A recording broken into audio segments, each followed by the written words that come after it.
Hey, it's Bobby Bones with some exciting news. Open booking is here for the Top Shelf Country Cruise, setting sail February 2026 aboard the luxurious Celebrity Reflection. Spots are filling up fast, so book your stateroom today or sign up to become a lineup insider to receive the final lineup 48 hours prior to the public. Don't miss your chance to make February 2026 unforgettable. Visit TopShelfCountryCruise.com. That's TopShelfCountryCruise.com. You know, some people say that Odoo business management software is like fertilizer, the way it promotes growth and all. But other people say Odoo is like a magic beanstalk because it grows with your company and is also magically affordable. And there's some people who would even say Odoo's individual software programs come together to build the perfect suite like building blocks. Well, Odoo is all of these things. Fertilizer, magic beanstalk, building blocks for business. So sign up now at odoo.com. ODOO.com. No kidding. It took me like 7 episodes before I was hooked. Like forever. It felt like forever. So like finding out there are ice zombies and not seeing them for 4 seasons forever? Okay, it wasn't that bad. It wasn't that bad.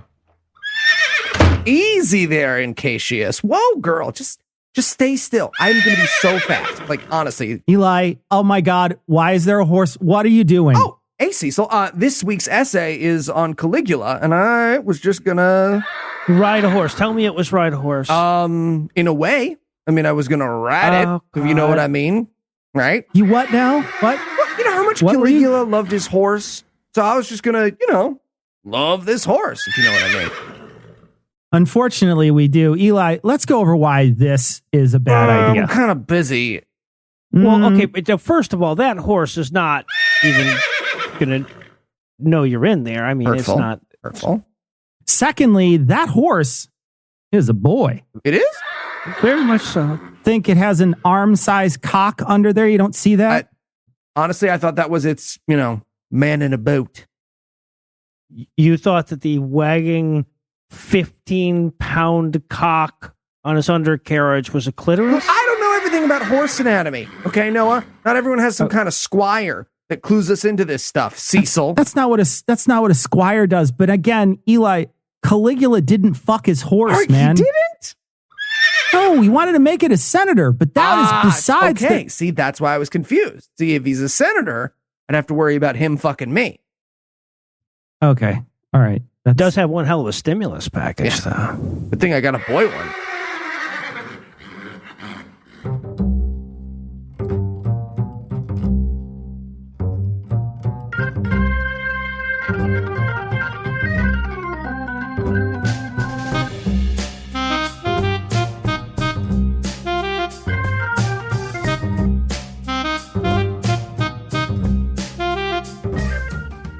Hello and welcome to Citation Needed, the podcast where we choose a subject, read a single article about it on Wikipedia, and pretend we're experts, because this is the internet, and that's how it works now. I'm Noah Illusions, and I'm going to be lording over this episode, but to do that right, I need a couple of court officials. First up are 2 men who seemed interested in being lictors until they found out how that was spelled, Heath and Tom. I know what that word means. I get that joke. Yep. And I looked it up. And no shit, it says the origin of that word is Etruscan. So I am boycotting this joke. No. You're a newspaper. I'm swatting you with the newspaper. Okay, all right. And also, are you boycotting modern society? Because that's Etruscan in origin too, buddy. Just let you know. Arches. All of sculpture, they invented the idea of sculpture. Pretty much the best, only the good stuff. It still can't be made to this day, Heath. To this day. It's impossible. Noah's going to do an entire... Verifiably correct, yeah, exactly. And also joining us, 2 men would be excellent chancellors if any of us could figure out how to chancel Eli and Cecil. No way, Noah. I don't want to be another victim of chancel culture. Look, it's right. Boo pun. It's right here on page 86 of Deities and Demigods. Chancel lore. Right here. Jesus Christ. Amazing wordplay. Wordplay's the best, Cecil. When Cecil does it, it's funnier. How do I turn from that to asking people to pay us for this shit? Okay, before we dive in today, I want to thank our patrons. If it weren't for you guys, Eli's weekly allusions to horse fucking would be much sadder.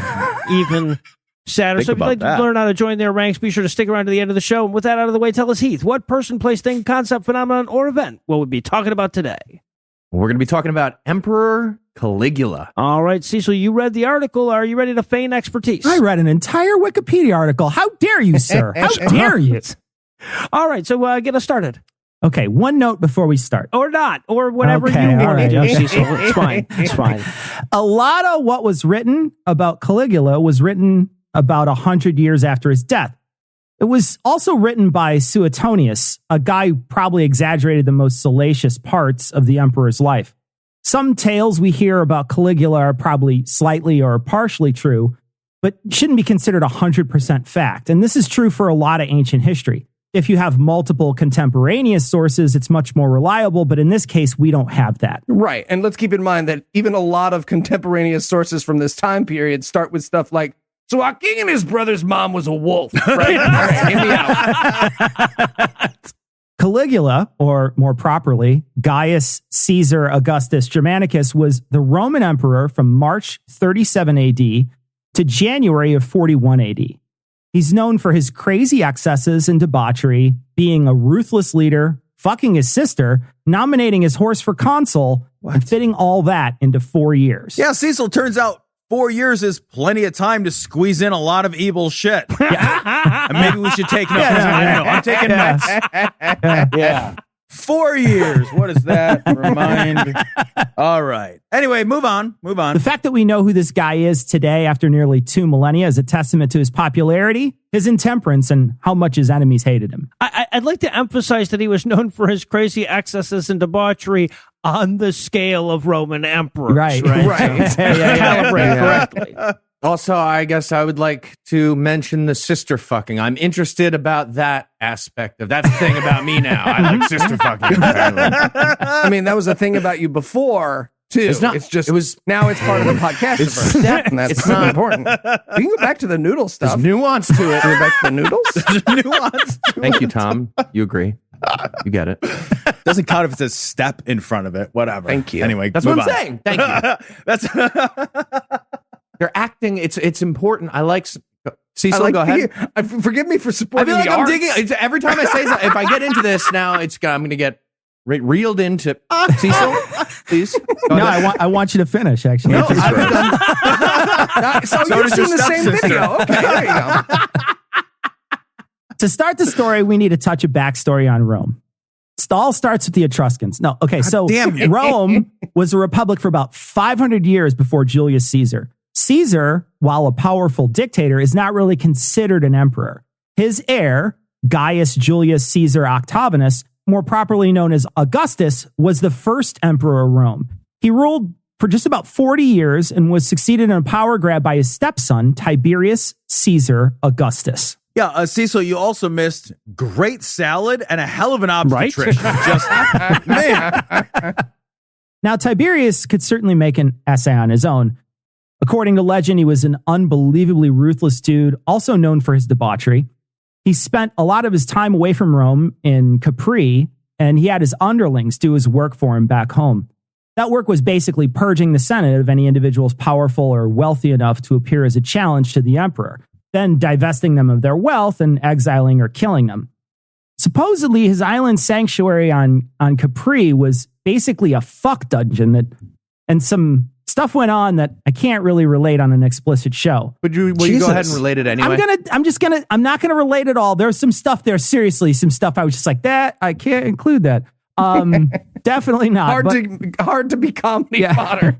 But I will say that he had tons of orgies and the ages are pretty fucking shocking. For instance, one story is he had a group of young, we'll call them men, but you know what I mean, young men, he called his fishes, and they would swim between his thighs when he was in the pool, and they would nibble on his genitals. There's so much more than that, but I'm just going to stop right there. Okay, why do they keep saying Marco, though? That doesn't even make any sense historically.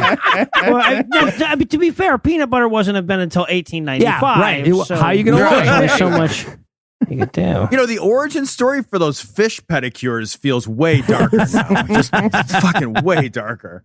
Wait, you can get fish to pedicure you? Right? Wait, you don't know about this?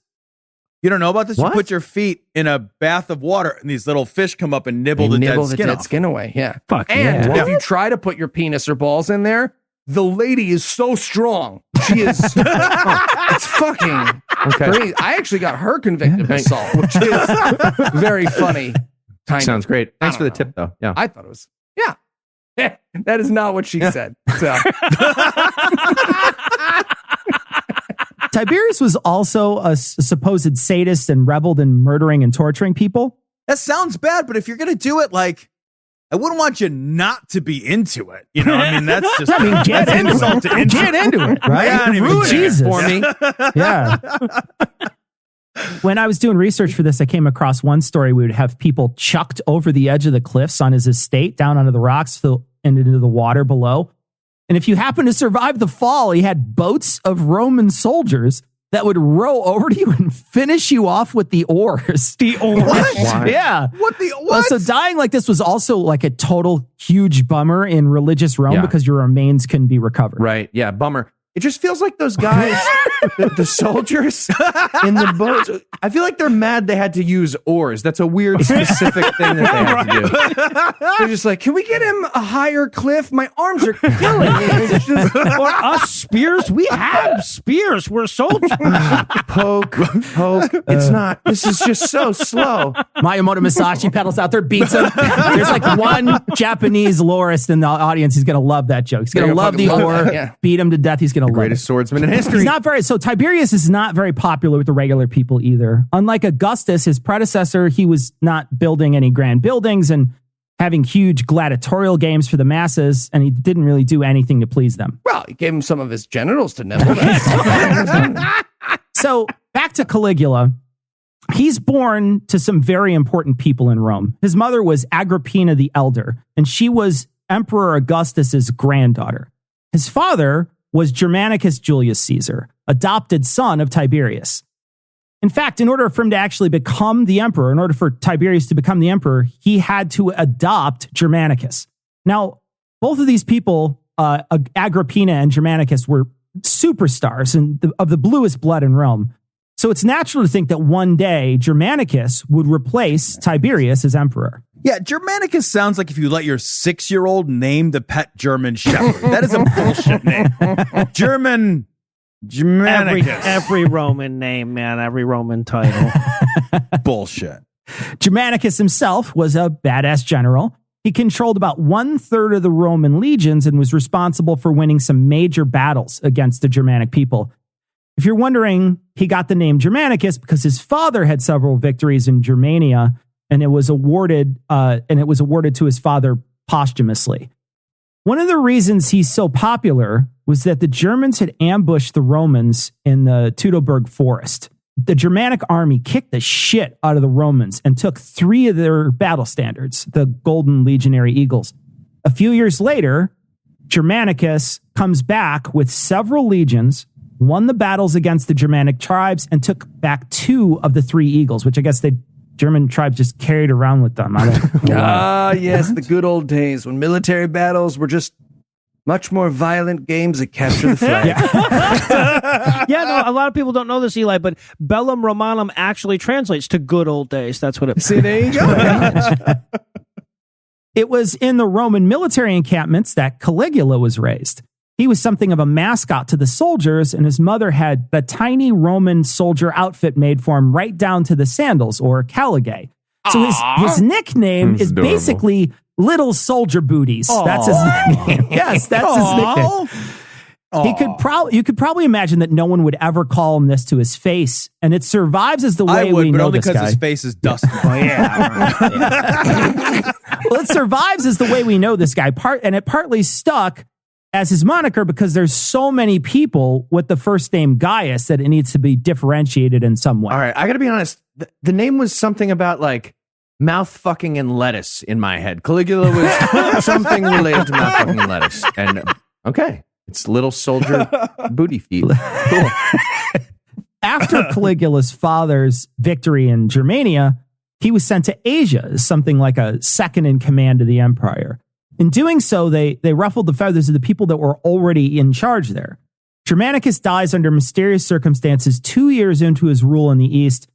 Some think that it was the Syrian governor Piso that he undercut when he was installed as ruler there. Others think that it was the Emperor Tiberius that had him poisoned because he was overstepping his bounds. Either way, dude dies and Tiberius doesn't want his now widow, Agrippina, to marry. You know, say what you will about the Roman emperor system, but they had term limits. They figured that out. Yeah. Man, I wish Donald Trump had a term limit like this. Jeez. I come not to praise Joe Manchin. If that's a felony, they have to know a lot of Shakespeare. I'm not in trouble unless they read a bunch of it. I'm fine. You don't have to, like, that's high school level Shakespeare. Like, everybody knows that one. Again, still, I feel safe. At 2, McConnell. At 2. Yeah, you're safe in West Virginia anyway. You can drive right through West Virginia. Agrippina accuses Tiberius of being involved in the death of her husband, and he exiles her and her 2 sons. Her exile is basically a death sentence. At one point, the Roman soldiers beat her and she loses an eye. Jesus. She stayed in exile until her death 2 years later. She either starved herself to death in a hunger strike or they withheld food to make it look that way. One of her sons, Nero, not that Nero, would be exiled and then died or convinced to kill himself. And her other son, Drusus, was imprisoned and then died 3 years later. Now, this family was absolutely adored by the public. This was the granddaughter of Augustus, and Germanicus was something like a Roman Alexander the Great that died too young. If the public hated Tiberius before, they really fucking hated him now. Yeah. Dude was George R.R. Martin before it was cool. Guy that George R.R. Martin ripped all his shit off of anyway. Yeah, no shit. So Caligula and his sisters at this point are basically in the care of Emperor Tiberius on the island of Capri. This is where a few of the old historians suspect that he was corrupted by the emperor. It's also suspected that he was brought here to be basically tortured and possibly even killed by Tiberius. Now, Caligula wasn't stupid, and he knew this, so he just had to keep his head down and ate whatever shit sandwich Tiberius served to him. According to Suetonius, a historian writing about Caligula, quote, "Never was there a better servant or a worse master," end quote. I bet he was allowed to leave his workstation to pee, though. I mean, Suetonius couldn't have known about that, you know, at the time. Right. Sure. This actually works. And a few years after he comes into the care of Tiberius, he basically is made joint heir to the emperor and it's in a joint with Tiberius's grandson. Things go pretty well, I guess, for Caligula at this point. He's given a ceremonial title and he lives large on Capri with his uncle. At age 77, Tiberius died or was murdered. They suspect that he was smothered with a pillow, but nobody really knows. What we do know is that everyone was pretty happy about the whole thing, including the new half-emperor, Caligula. I like the idea of half-emperors. Just the 2 of them doing power moves the whole time, trying to like one-up each other. Caligula rigs his throne to be a spinny chair with hydraulics. It goes up high. Hello, you don't have one of these? Other half-emperor. First thing that Caligula does is reverse all the positions and decrees of Tiberius. Tiberius is basically hated by the people and the ruling class, so everyone is super happy about that. Now, one thing that gets reversed is the whole half-emperor thing. That's gone. How is that gone? Like, what happened to the other guy? Was it like a no backsies move? That's like official? Was it old enough? You can't just pushed him out. Can't triple stamp a double stamps. Oh, no, right. That's the origin of that is Rome. Yeah. Well, the Etruscans, actually. But. God damn it. No. Newspaper. Tom's going to get an Etruscan clicker. So also gone are the treason trials and exiles that Tiberius was famous for. He gave stimulus checks to the military. He brought back people in exile. He lowered taxes on the people hurt by taxes the most. He tore down statues and other monuments dedicated to Tiberius. The people loved him because of his lineage and because he wasn't the previous emperor. They called him our baby and our star. In the first 3 months, the public rejoiced by sacrificing 160,000 animals to him in his new reign. Yeah, but ancient Roman Eli was still whining on Twitter, like, well, how do we have 15 dinars an hour? Politics is bullshit. All emperors are the same. Oh, Eli Ixnay on the Iden Bay analogy A's. Like, it's not going to work out as well as you want it to work out. If Joe Biden wants to fuck his sister, that is his business. If anything, he'll get more enthusiastic support from 1/5 of this podcast. Oh, me? Oh, you're talking about me? Yeah. Oh, yeah. I was wondering who that was. It's hilarious because it's a thing that's been established. Whatever. My persona. Classic. Me. He's tall and like Yeah. stepsisters. It's There like, you go. yeah, it's, Yeah. End of list. Great. Makes Cecil? makes ramen noodles. I had the noodle one. And the noodle It's a thing. No, sorry, I'd fucked up forgotten about list. that awesome complimentary thing where I have some association with noodles. Great. That's almost a whole personality. There. Yeah. Come Close. on. You're welcome. Caligula makes a big deal about going to get his Dallas. mother's remains from the island that she was exiled to. He gets her body and then takes it to the tomb of Augustus. See, Augustus and Julius Caesar were both deified by the public, so grabbing his mother's body and putting it in a place where gods are buried is really great PR for the young emperor. He does other things to endear him to the public too. He starts holding gladiatorial games for entertainment. He starts giving money away. He'd literally walk into a crowd with coins minted with his face on them and throw them to the people. And unlike the time Eli gave us all Bosnick bucks, these are actually worth something. Okay. It is not my fault that you never picked anything from the prize box. Cecil. It was where the prize box was located. I didn't Eli, want everything in the prize box was sticky. And very obviously used. You used that. That's why prize box. all of this goes really well for him too at first, not the prize box, Caligula. But this is citation needed, so that can't last forever. All right, so with the lighter side of Caligula out of the way, we're going to take a little break for some apropos of nothing.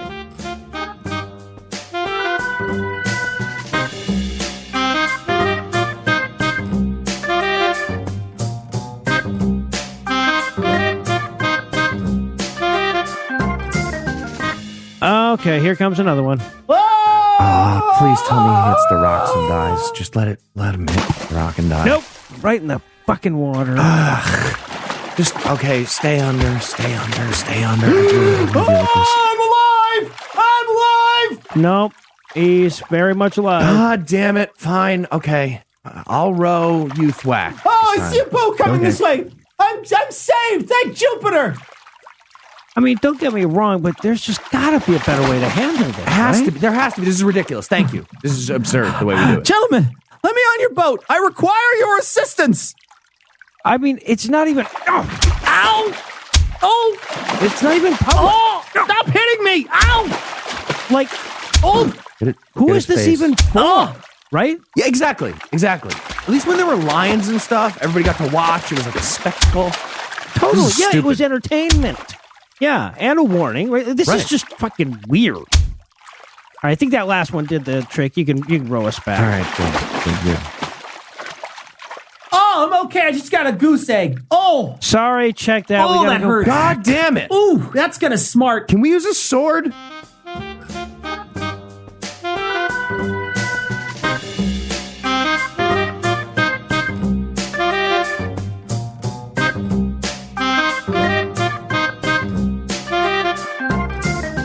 And we're back. When we last left off, Caligula was going around righting all the wrongs of his predecessor, and to this point, nobody knew it was just to make room for all new wrongs. So, I guess it's about that time. Give us a dark turn here, Cecil. Everything's going well for him, and then he gets really sick. Really, really sick. It takes quite some time for him to recover, and now a lot of historians point to this sickness as his turning point. Others say that the timelines don't really match up very well. The latter say that his sickness and his crazy shit that he starts doing are a couple years apart. Some have speculated that his sickness made him realize his mortality. Others say that he was poisoned and that made him vulnerable. Or it could be that the sickness affected his mental state. Or finally, it could have been that his illness was one of the many puzzle pieces that made him the person that he is. Regardless, after he recovers, he's definitely a different person. Caligula goes after Tiberius' son, the guy he was supposed to be Habsburg's emperor with. He accuses the guy of taking antidote for poison. Now, sources say that the guy was just taking something for his cough, but the implication of taking antidote was that it was a backhanded accusation at Caligula and thus treason. So Caligula orders the guy to kill himself. And that leads to one of the most baffling things I've read on Wikipedia. Quote, soldiers gave him a sword and had to help him because he is said not to have known how to kill himself with it. End quote. What? Why are you stabbing yourself? Stop stabbing yourself. Stop stabbing yourself. Actually, start stabbing yourself. That's so start. Oh, stabbing. Yeah, that makes more sense. Yeah, no way I was going to swallow that whole sword. And I saw it in a magic act, but he seemed fine. Can we get this guy an oar? I feel like maybe an oar. So while he's sick, some of the ruling class had made public statements. One said that they would become a gladiator if Caligula recovered. The other said that the gods could take his life for Caligula's. When he got better, Caligula held them both to their promises, forcing one to fight in the gladiatorial arena and the other to kill themselves. Yeah, the Make-A-Wish Foundation hadn't ironed out all the kinks yet. That Do you guys know you're not allowed to just call them and ask for things? Apparently you have to be like sick or a kid or I don't know. The lady on the phone was so rude. I was like, what's happening? Eli just slaps down the results from his latest physical, gives him that "what's a guy got to do" look. Exactly. Okay, question about the Make-A-Wish Foundation. If, let's say, a kid, they get to do the first pitch at a baseball game, right, as part of the Make-A-Wish Foundation, but then they get cured of leukemia, do they take it away? They take it back. Yeah, they make them stand on the mound and they throw the ball as hard as they can. They throw the ball at you. The pitcher throws it back. I did not see that coming as the answer. Batman kid actually recovered, and they threw him in jail to make up for it because vigilanteism. Caligula starts building pleasure barges. Now, some of these were dug up in the last century when Mussolini was in power in Italy, and then subsequently bombed in World War II. In any case, small parts of these ships are still extant. These ships were said to be the ultimate in luxury. They had pools in them, dining rooms, open decks, so like a regular modern cruise, but without the norovirus. He also is said to have taken a bunch of barges and warships and tied them together in the Bay of Baia. And then he put on the breastplate of Alexander the Great. And he rode his horse up and down the 2 miles worth of boats he tied together. Supposedly he did this because a soothsayer had said that he had no more a chance of becoming emperor than riding a horse across the Bay of Baia. Well, there you go. God damn, that was a really long message on his magic 8-ball. Really had to squint to read the whole thing. Usually that one makes so little sense, too. His horse is also a major player in the story. His horse's name was Incitatus, which means really fast in Latin. Oh, named by the same 6-year-old who named Germanic. Horse's name is Vroom Vroom. That we're going with that. Fuck you. Clip clop. No, wait. The horse was fed oats with gold in it. It lived in a metal.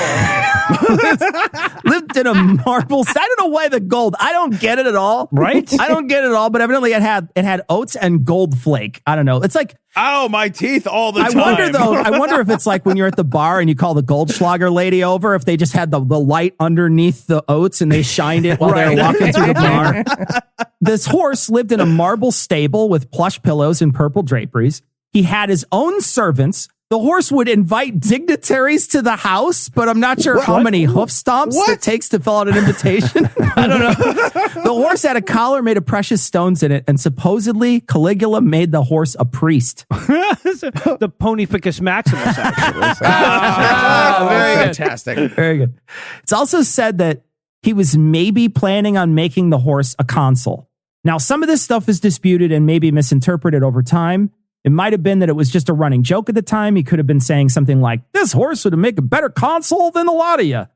But later historians took it as fact. Yeah, and I mean, to be fair, my pug would be a way better senator than most actual senators we have. So I get it. Well, and your pug has about as much political power as the consul did during Caligula's reign.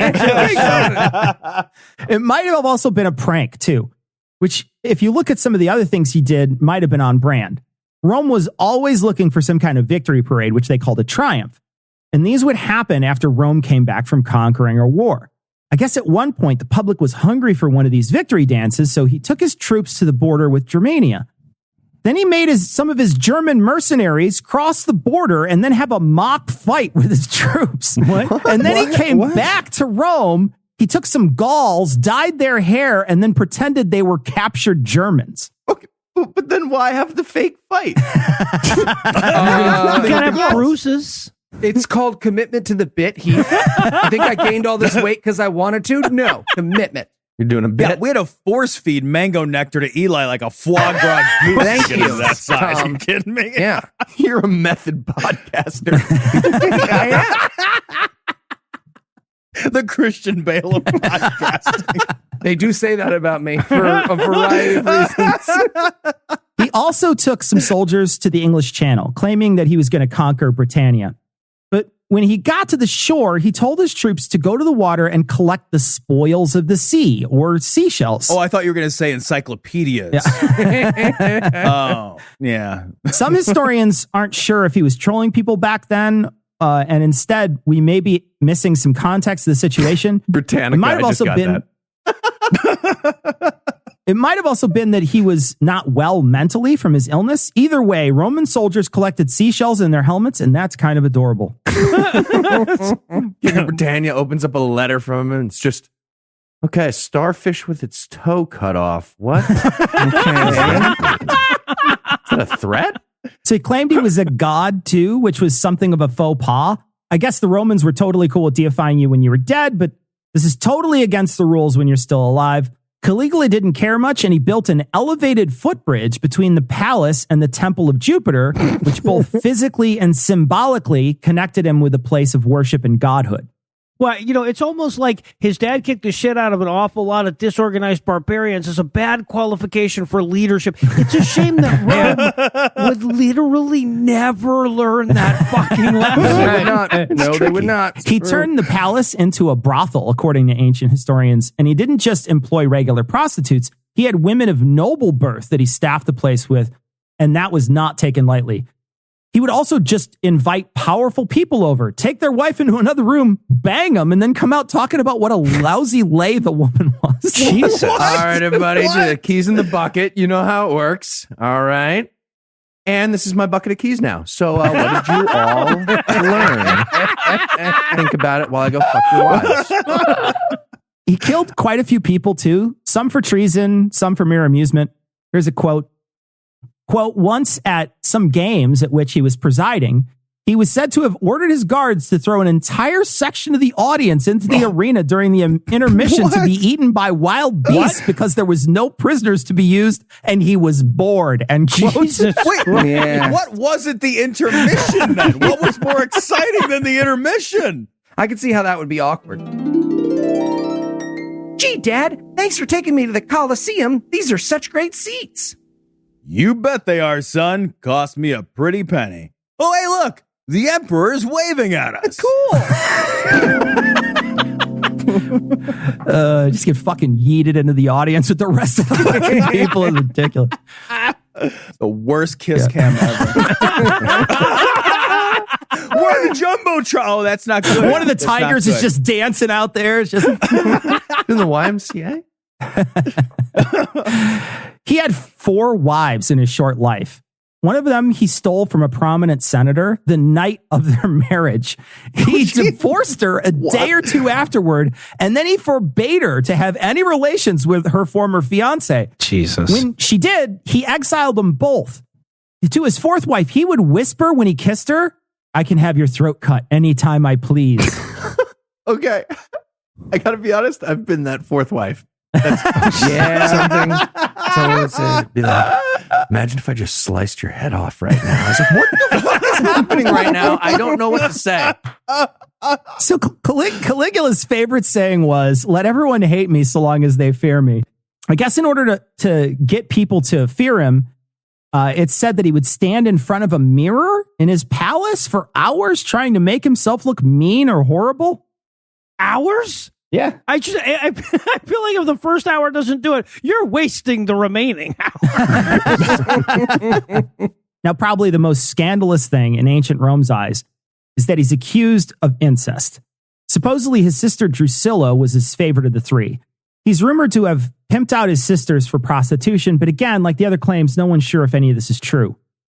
But he's said to have been an absolute mess when his sister died, but you don't have to be balls deep in someone to mourn them. This is really distasteful, though, in the ancient world, as it is today. And it's something that he's more remembered for than when he starved people in Rome to build dumb building projects. Oh, I have no comment here. I feel like you're all waiting for me to say something. So while he's totally the golden boy at the beginning of his reign, by the time they were 4 years into it, everyone had had enough. The Roman elite hated him because he was constantly disrespectful both to that class of people and the Roman culture in general. The public hated him now because he would just occasionally throw people the wild animals as food. Someone decided to do something about this. Oh, shit. Sounds like 1-star review time. The Praetorian Guards were elite Roman soldiers that were also the personal bodyguards of the Roman emperors. They were the ones to finally take care of this. One day when Caligula was on his way to the bathhouse, after going to a play, he walked down a corridor near a theater. So wait, he went to have a bath after he saw a play? Is that like a normal thing? Well, it was a dirty play. I'm going to do an entire essay on Roman baths now. That was some really good acting. I would like to go to a public basin of water. That'd be great right now. So much more. Oh, the Adventure Park guy doesn't want a public basin of water. So he's walking down this corridor. He comes across the Praetorian Guards, and then they just stab him in the throat and a bunch of other places, rendering him non-functional. Then they went to his house, and then they killed his wife and young daughter. This is for your murder of innocents, tyrant. Okay, now let's go kill his family. And his infant daughter, too, yeah. Let's get a bath after that, too. Yeah. It's said that some of the senators at this point that wanted him taken out were actually looking to reinstall the Republic. At this point, they're less than 100 years out from Rome becoming a single ruler government, and going back to the old way might have actually been doable. The people they needed to be on board with it would have been the military, though, specifically the Praetorian Guard. Praetorians were actually just fine with the monarchy, and after they killed the wife and daughter, they found Caligula's uncle, Claudius, hiding behind a curtain at the palace. And they basically saw a weak ruler that would fit perfectly in place, so they told him he was going to be emperor, and he listened. Yeah, that had to be a weird job interview. Well, that was a good day. Oh, yeah, good stabbing. Yeah, I like killing that kid. We don't do that kind of thing enough. You know what? You're right. You're right. But you know how it is. I mean, time gets away from you. I know. You know, we got to fix that. We could put it in the calendar or something. In the calendar. Ah, I remember when we used to kill women and children every weekend. Now, look at us. Look at us. We need a calendar to do that stuff. No, I know. It's just... Wait. Did you hear that? Hear what? There was a rustle from behind the curtain. You know what I did? Hey, you! Behind the curtain. Yes? Hey, what did you just hear? Oh, nothing. Nothing. Yeah, that sounds right. Yeah. Hey, you want to be emperor? Well, if I say no...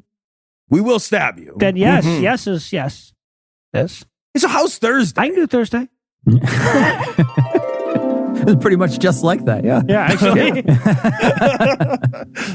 It was hilarious because Caligula kept his uncle around to make fun of him, like literally kept him around as like a Wait, just a whipping boy. Yeah, That's awesome. Because Claudius was lame, so he had like I guess part of his body didn't work right, and he stuttered. And so he just thought he was just like hilarious to make fun of. And there's actually a lot of speculation that Claudius just pretended to be mentally ill and stutter and everything so that he wouldn't be seen as a threat. Get killed. Yeah. Super smart move. Yeah, he's a pretty good emperor too, actually. Well, unless you were Jewish. Yeah, well. Rome would be ruled by Claudius for almost 14 years, and he'd do a pretty respectable job unless you were Jewish.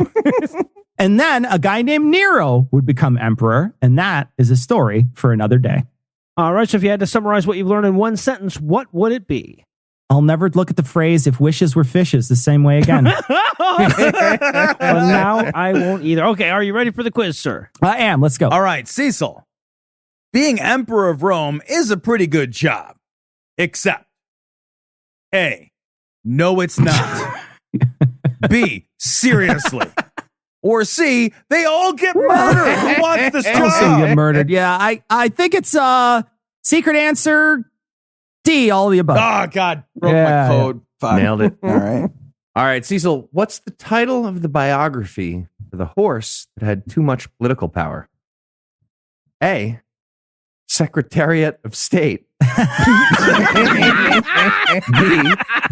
B, Mayor of Crazy Town. Mayor. Oh, nice. Mayor. C. Mayor. So good. C. Watch me majority whip. Now watch me nay. Nay.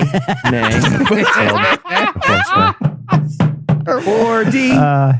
The Life and Times of Ann Coulter. Ann Coulter's a double there, too, because she looks like a horse, right? Yeah. So, yeah. Nice. Nicely done. I think we got to go with Mayor of Crazy Town. Too good. Too Absolutely. good. That is good. correct. All right, Cecil. What's the best part of being emperor? A. People have to rub your shoulders when it's not your birthday. B. You don't have to wait for everyone to sing to have cake, which feels like a weird fucking punishment for you. It's your cake. C. Finally giving your horse the treatment it deserves. Right. Or D. As much mean face practice in the mirror time as you. You talking to me? I think I'm going to go with the mean faces. I think it's the mean faces. D. Oh, I am sorry. It's secret answer E. Ruling over everyone and everything you ever see. Yeah. Honestly, you should have gotten that one, Cecil. I'm going to go ahead and say it. Damn But that it. makes Eli our winner this week. Woo! All right. I want next week's essayist. You know, he's talked a lot of smack this week. I want next week's essayist to be Tom. All right, No. then. Well, for Tom, Cecil, Eli, and Heath, I'm Noah. Thanking you for hanging out with us today. We're going to be back next week, and by then, Tom will be an expert on something else. Between now and then, you can find more of Cecil by checking out his cooking show, Season Liberally. You can find more of Tom and Heath on their new show, Eating All That Shit That Looks Awesome That Cecil Just Cooked. And you can find more Eli on his new show, staring enviously at Heath and Tom as they eat all the delicious-looking shit that Cecil just cooked. Oh, we should make all those we shows. do other That sounds podcasts. amazing. Right? And if you'd like to help us keep doing this show, you can make a per episode donation at patreon.com/citationpod or leave us a 5-star review everywhere you can. And if you'd like to get in touch with us, check out past episodes, connect with us on social media, or check the show notes. Be sure to check out citationpod.com.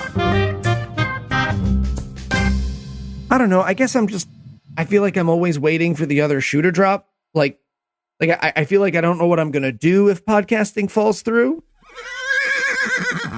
Yeah, no, you're right. You're right. I don't know how to get rid of that worry, you know?